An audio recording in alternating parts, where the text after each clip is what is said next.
ಕೃಷಿ ಚಟುವಟಿಕೆ ಇದು ರೈತನ ವಾಹಿನಿ. ಸರ್, ನನ್ನ ಹೆಸರು ತಮ್ಮಣ್ಣ ಅಂತೇಳಿ ಹಾ. ಮಹಾಲಕ್ಷ್ಮಿ ಫಾರ್ಮ್ ಇಂದ ಮಾತಾಡ್ತಾ ಇರೋದು. ಓಕೆ. ಮತ್ತೆ ಇದನ್ನಲ್ಲಿ ಈ ಎರೆಹುಳು, ಎರೆಜಲ, ಎರೆಗೊಬ್ಬರ ಇದನ್ನೆಲ್ಲ ನಾವು ಸ್ಟಾರ್ಟ್ ಮಾಡಲ್ಲ 1.5 ವರ್ಷದಿಂದ ಮಾಡ್ತಾ ಇದೀವಿ. ಈ ಗೊಬ್ಬರನು ರೈತರುಗಳಿಗೆ ತಲುಪಿಸ್ತಾ ಇದೀವಿ. ಒಳ್ಳೆ ಗೊಬ್ಬರಗಳು ಕೊಡ್ತಾ ಇದೀವಿ. ನೋಡಿ, ನಮ್ಮ ಹತ್ರ 1.5 ಎಕರೆ 2 ಎಕರೆ ಬಾಳೆ ಇದೆ, 1 ಎಕರೆ ನುಗ್ಗೆ ಇದೆ, ಮತ್ತೆ ಅಗಸೆ ಇದೆ. ಅಗಸೆ, ನುಗ್ಗೆ, ಬಾಳೆ ಇದೆಲ್ಲ ಫುಲ್ಲು ಫಿಲ್ಟರ್ ಪೌಡರ್ ಮಾಡಿ ಇದಕ್ಕೆ ಹಾಕಿ ತುಂಬ್ತೀವಿ ನಾವು. ಮತ್ತೆ ನಮ್ದು ಮೇಕೆ ಫಾರಂ ಇರೋದ್ರಿಂದ ಮೇಕೆ ಫಾರಂ ಅಲ್ಲಿ 100 ಮೇಕೆಗಳಿದೆ ನಮ್ದು. ಡೈಲಿ ರೆಗ್ಯುಲರ್ ಬರುವಂತ ಗೊಬ್ಬರ ಮತ್ತೆ ಹಸುಗಳ ಗೊಬ್ಬರ ಪ್ರತಿಯೊಂದು ಇದಕ್ಕೆ ತುಂಬಿಸ್ತಾ ಇರ್ತೀವಿ. ಆರ್ಗ್ಯಾನಿಕ್ ಆಗಿ ಒಳ್ಳೆ ಗೊಬ್ಬರ ತಲುಪಿಸ್ತಾ ಇದೀವಿ ಜನಕ್ಕೆ. ಮತ್ತೆ ಹುಳಗಳು ಕೊಡ್ತಾ ಇದೀವಿ. 500 ರೂಪಾಯಿ ಕಿಲೋ ಲೆಕ್ಕದಲ್ಲಿ ನಾವು 1 kg ಹುಳನ ಮಾರಾಟ ಮಾಡ್ತಾ ಇದೀವಿ. ಎರೆಜಲ ಸ್ಟಾರ್ಟ್ ಆಗ್ತದೆ ನೋಡಿ. ಇಲ್ಲಿ ನಮಗೆ ಎರೆಜಲ ತುಂಬಾ ಕಡಿಮೆ ಬರೋದು. ಒಂದು ದಿನ ಎಲ್ಲ ಬಂದ್ರೂ ಕೂಡ ಅದು ಒಂದು 3 ಲೀಟರ್ 4 ಲೀಟರ್ ಬರಲ್ಲ. ಈ ತೊಟ್ಟಿಯಿಂದ ನೀರ್ ಜಾಸ್ತಿ ಹಾಕಲ್ಲ ನಾವು, ಕಡಿಮೆ ನೀರಿಂದ ಹಾಕಿ ಒಳ್ಳೆ ಗೊಬ್ಬರನು ಬರ್ತಾ ಇದೆ ನಮ್ಗೆ. ಎರೆಜಲ ವರ್ಮಿ ವಾಶ್ ಏನಕ್ಕೆ ಹೋಗುತ್ತೆ ಅಂದ್ರೆ, ವರ್ಮಿ ವಾಶ್ ಬಂದು ಈ ಹೂವಿನ ಗಿಡಗಳಿಗೆ ಮತ್ತೆ ಈರುಳ್ಳಿ ಬೆಳೆಯವರು ಮತ್ತೆ ತರಕಾರಿ ಬೆಳೆಯವರು, ಅಡಕೆ, ತೆಂಗು ಎಲ್ಲದಕ್ಕೂ ಸ್ಪ್ರೇ ಮಾಡ್ತಾರೆ ತಗೊಂಡೋಗಿ. 50 ರೂಪಾಯಿ ಲೀಟರ್ನಲ್ಲಿ ವರ್ಮಿ ವಾಶ್ ಕೊಡ್ತಾ ಇದೀವಿ. ವರ್ಮಿ ಕಾಂಪೋಸ್ಟ್ ಗೊಬ್ಬರ ಬಂದು ಅದು ಒಳ್ಳೆ ಟೀ ಪೌಡರ್ ತರ ಇರುತ್ತೆ, ಆರ್ಗ್ಯಾನಿಕ್ ಗೊಬ್ಬರ. ಅದು 12 ರೂಪಾಯಿ ಕೆಜಿ ಗೊಬ್ಬರ ಕೊಡ್ತಾ ಇದೀವಿ. ಮತ್ತೆ ಎರೆಹುಳು ಬಂದು 500 ರೂಪೀಸ್ ಲೆಕ್ಕದಲ್ಲಿ ಕೊಡ್ತಾ ಇದೀವಿ ಪರ್ ಕೆಜಿ. ಮತ್ತೆ ರೈತರಿಗೆ ತುಂಬಾ ಖುಷಿ ಪಟ್ಟು ನಮ್ಮ ಹತ್ರ ಎಲ್ರು ತಗೊಂಡ್ ಹೋಗ್ತಾ ಇದಾರೆ. ಗೊಬ್ಬರನು ಅದೇ ರೀತಿ ಮಾಡ್ತಾ ಇದೀವಿ. ಗೊಬ್ಬರ ಎಲ್ಲ ವೇಸ್ಟೇಜ್ ಎಲ್ಲ ತುಂಬಿಸಿ ಕ್ಲೀನ್ ಆಗಿ ಒಳ್ಳೆ ಗೊಬ್ಬರಗಳು ಬರ್ತಾ ಇದೆ. ಸರ್, ಒಂದ್ ಬ್ಯಾಚ್ ರೆಡಿ ಆಗೋದಕ್ಕೆ ಎಷ್ಟು ದಿನ ಬೇಕು? 3 ಮಂತ್ಸ್ ಅಂತೂ ಬೇಕೇ ಬೇಕು. 3 ಮಂತ್ಸ್ ಬೇಕು. 3 ಮಂತ್ಸ್ ಇಲ್ಲ ಅಂತಂದ್ರೆ ಇದು ಗೊಬ್ಬರ ಬರಲ್ಲ. 3 ಮಂತ್ಸ್ ಅಲ್ಲಿ ಚೆನ್ನಾಗ್ ಬರುತ್ತೆ ಗೊಬ್ಬರ. ಅದೆಲ್ಲ ತಿನ್ಬೇಕಲ್ಲ ಸರ್, ಅದು ಪೌಡರ್ ಆಗ್ಬೇಕದು. ನೋಡಿ, ಪೌಡರ್ ಆಗ್ಬೇಕಂದ್ರೆ 3 ತಿಂಗಳು 3.5 ತಿಂಗಳು ಟೈಮ್ ತಗೊಳತ್ತೆ. ವರ್ಷಕ್ಕೆ 4 ಬ್ಯಾಚ್ ಸಿಗುತ್ತೆ. ನಾವು ವರ್ಷಕ್ಕೆ 4 ಬ್ಯಾಚ್ ಮಾಡ್ತಾ ಇದೀವಿ. ಸರ್, ಒಂದೊಂದು ತೊಟ್ಟಿಯಲ್ಲಿ ಎಷ್ಟು ಹುಳ ಬಿಟ್ಟಿದ್ದೀರಾ ಸರ್ ನೀವು? ಸರ್, ಕಡಿಮೆ ಅಂದ್ರೆ ನಾವು ಸ್ಟಾರ್ಟಿಂಗ್ ಎಲ್ಲ ತುಂಬಾ ಕಡಿಮೆ ಇತ್ತು. ಈಗ ನಮ್ದೇ ಹುಳ ಜಾಸ್ತಿ ಆಗ್ತಾ ಹೋಗ್ತಾ ಇರೋದ್ರಿಂದ ಮಿನಿಮಮ್ 400 kg ಮೇಲ್ ಹುಳ ಇದೆ. ಒಂದೊಂದು ತೊಟ್ಟಿಲಿ 400 kg 500 kg ಹುಳ ಇರುತ್ತೆ. ಒಂದೊಂದ್ ಟೈಮ್ ಕಸ್ಟಮರ್ ಬಂದಂಗೆ, ಕಸ್ಟಮರ್ ಹೋಗಿಲ್ಲ ಅಂದಾಗ ಸ್ಟಾಕ್ ಇರುತ್ತೆ, ಜಾಸ್ತಿ ಸ್ಟಾಕ್ ಇರುತ್ತೆ. ಒಂದೊಂದ್ ಟೈಮ್ 1000 kg 1,500 kg ವರೆಗೂ ಇರುತ್ತೆ ಹುಳ ಒಂದೊಂದು ತೊಟ್ಟಿಯಲ್ಲಿ. ಒಂದೊಂದ್ ತೊಟ್ಟಿ ಅಲ್ಲ, ಒಂದ್ ತೊಟ್ಟಿ ಅಲ್ಲ, 4 ಟೋಟಲ್ ಆಗಿ ಎಲ್ಲ ಸೇರಿ. ಸರ್, ಮತ್ತೆ ನಾನು ಎಕ್ಸ್ಟೆಂಡ್ ಮಾಡ್ಕೊಂಡು ಹೋಗ್ತಾ ಇದೀನಲ್ಲ, ಈಗ ಮತ್ತೆ ನಮ್ಗೆ ಹುಳಗಳು ಬೇಕಾಗ್ತಾ ಇರುತ್ತೆ. ನಾವು ತೊಟ್ಟಿ ಈಗ ಬೇಡಿಕೆ ಜಾಸ್ತಿ ಆಯ್ತಲ್ಲ, ಈಗ 4 ತೊಟ್ಟಿ ಮಾತ್ರ ಮಾಡಿದೀವಿ. ಜಾಸ್ತಿ ಬೇರೆ ಹಳೆದೆಲ್ಲ ಬಿಟ್ಬಿಟ್ಟು ಹಳೆ ತೊಟ್ಟಿಗಳೆಲ್ಲ ಖಾಲಿ ಮಾಡಿ ಇದು ಶೀಟ್ ಎಲ್ಲ ಕವರ್ ಮಾಡಿ ಇದಕ್ಕೆ. ಮತ್ತೆ ಗೊಬ್ಬರಗಳು ಕ್ವಾಲಿಟಿ ಬರ್ಬೇಕಂತಂದ್ರೆ ನೆರಳಿರ್ಬೇಕು ಜಾಸ್ತಿ. ಇದಕ್ಕೆ ಬಿಸಿಲು ಬಿದ್ರೆ ಅಂತ ಕ್ವಾಲಿಟಿ ಬರಲ್ಲ. ಕೆಲವರು ರೈತರುಗಳು ತಗೊಳ್ಳೋರು ಏನ್ ಮಾಡ್ತಾರೆ, ಎರೆ ಗೊಬ್ಬರ ಅಂದ್ರೆ ಯಾರು ಏನ್ ಕೊಡ್ತಾರ ಅದನ್ನ ತಗೊಳ್ತಾರೆ. ನಾವ್ ನೋಡಿ, ನಾವ್ ಇದ್ರಲ್ಲಿ ಜೇಡಿ ಮಣ್ಣು ಮಿಕ್ಸ್ ಮಾಡೋದು ಆ ತರದ್ದು. ಕೆಲವರೆಲ್ಲ ಜೇಡಿ ಮಣ್ಣು ಮಿಕ್ಸ್ ಮಾಡಿ ಕೊಡ್ತಾರೆ. 10 ರೂಪಾಯಿ 8 ರೂಪಾಯಿಗೆಲ್ಲ ಗೊಬ್ಬರ ಕೊಡ್ತಾರೆ. ಅಂತವ್ರ ಹತ್ರ ರೈತರುಗಳು ತಗೋತಾರೆ. ಅದೇನು ಉಪಯೋಗ ಇಲ್ಲ ಗೊಬ್ಬರ ಅದು. ಈ ಎರೆಹುಳು ಗೊಬ್ಬರ ಅಂತಂದ್ರೆ ಏನು, ಆರ್ಗ್ಯಾನಿಕ್ ಆಗಿ ಎಲ್ಲ ಪ್ರತಿಯೊಂದು ಕೊಡೋದ್ರಿಂದ ಅದ್ರಲ್ಲಿ ಗೊಬ್ಬರ ವರ್ಕೌಟ್ ಆಗುತ್ತೆ. ಮತ್ತೆ ಜನಗಳಿಗೆ ಏನಾಗ್ತದೆ, ಫಸಲುಗಳು ಚೆನ್ನಾಗ್ ಬರುತ್ತೆ. ಮತ್ತೆ ಮೊಟ್ಟೆಗಳಿರುತ್ತೆ ಜಾಸ್ತಿ. ಇದ್ರಲ್ಲಿ ಮೊಟ್ಟೆ ಸಿಕ್ಕಾಪಟ್ಟೆ ಮೊಟ್ಟೆ ವರ್ಷ ಇರುತ್ತೆ. ಗೊಬ್ಬರದಲ್ಲಿ ಮೊಟ್ಟೆ ಇರುತ್ತೆ ಜಾಸ್ತಿ. ಮತ್ತೆ ವರ್ಮಿ ವಾಶಲ್ಲೂ ಮೊಟ್ಟೆ ಇರುತ್ತೆ. ಅದೇನಾದ್ರು ಒಂದಿಷ್ಟು ಅವ್ರಿಗೆ ತಗೊಂಡೋಗಿ ಅವ್ರ ತೋಟಗಳಿಗೆ ಹಾಕಿದಾಗ ಎರೆಹುಳುಗಳು ಅವ್ರ ತೋಟದಲ್ಲೂ ಜಾಸ್ತಿ ಆಗಿ ಸ್ಟಾರ್ಟ್ ಆಗುತ್ತೆ. ಆಮೇಲೆ ಸ್ಪರಾಗರ್ಷ ಚೆನ್ನಾಗ್ ಆಗತ್ತೆ. ಇದು ವರ್ಮಿ ವಾಶ್ ಇಂದ ಸ್ಪರಾಗರ್ಷ ಆಗತ್ತೆ ಚೆನ್ನಾಗಿ.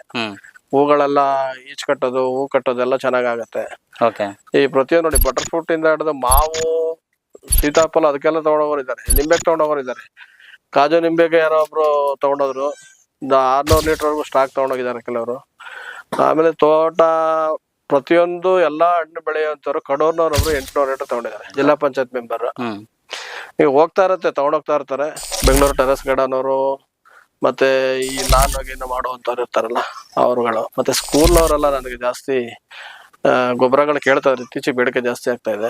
ನನಗೆ 2000 kg ಬೇಕು, 5000 kg ಬೇಕು ಅಂತ ಹೇಳ್ತಾ ಇದ್ದಾರೆ. ಇನ್ಮೇಲೆ ಸ್ವಲ್ಪ ಜಾಸ್ತಿ ಬೆಂಗಳೂರಿಗೆ ನಾವು ಡೆಲಿವರಿ ಕೊಡ್ತಾ ಇದೀವಿ. ಬೆಂಗಳೂರಿಗೆ ಹೋಗ್ತಾ ಇದೆ. ನಿಮ್ ಕಡೆ ಡೆಲಿವರಿ ಕೊಡ್ತೀರಾ? ಡೆಲಿವರಿ ಅಂದ್ರೆ ಅವ್ರಿಗೆ 2 ರೂಪೀಸ್ ಚಾರ್ಜ್ ಎಕ್ಸ್ಟ್ರಾ ಮಾಡ್ತೀವಿ ನಾವು. ಅವ್ರಿಗೆ ಬೇಕಂದಾಗ 2 ರೂಪಾಯಿ ಎಕ್ಸ್ಟ್ರಾ ಚಾರ್ಜ್ ಮಾಡ್ತೀವಿ.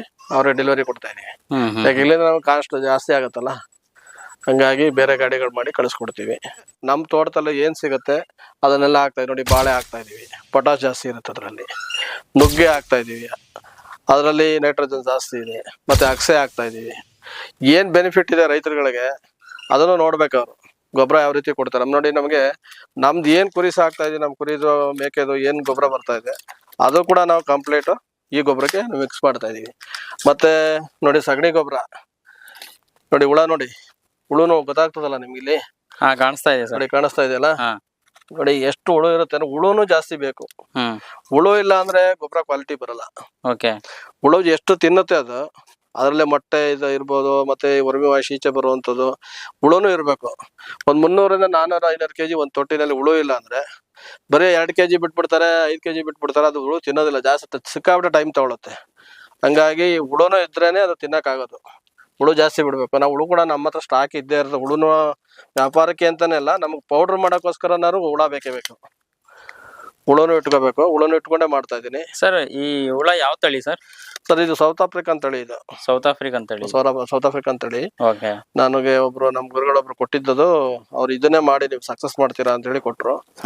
ಅದನ್ನೇ ಬಿಟ್ಟು ಚೆನ್ನಾಗಿ ನಮ್ಗೆ ಒಳ್ಳೆ ಫೋಕಸ್ ಆಗ್ತಾ ಇದ್ರು. ಚೆನ್ನಾಗಿ ಹುಳಗಳೆಲ್ಲ ಚೆನ್ನಾಗಿ ಪೌಡರ್ ಮಾಡುತ್ತೆ. ಗೊಬ್ಬರ ಟೀಪ್ ನೋಡಿ, ಸಗಣಿ ಏನ್ ಸಗಣಿ ನಮ್ದು ಸ್ಕೂಲದೆಲ್ಲ ಏನ್ ಸಗಣಿ ಬರುತ್ತೆ ಪ್ರತಿಯೊಂದೆಲ್ಲ ಇದಕ್ಕೆ ತುಂಬಿಸ್ತೀವಿ ನೋಡಿ. ಇದೆಲ್ಲ ಕುರಿಯಿಂದ ಹಿಡಿದು ಬಾಳೆ ಎಲೆಯಿಂದ ಹಿಡಿದು ನೋಡಿ, ಇದೆಲ್ಲ ಬಾಳೆ ಎಲೆ, ಇದೆಲ್ಲ ಸೊಪ್ಪುಗಳು, ನಮ್ಮ ಬೇಲಿಲಿರುವಂತ ಸೊಪ್ಪು ಏನಿದೆ ಅದನ್ನೆಲ್ಲ ವೇಸ್ಟೇಜ್ ಯಾವ್ದು ಬರುತ್ತೆ ಅದೆಲ್ಲ ಇದಕ್ಕೆ ಹಾಕ್ಸ್ತೀವಿ ನಾವು.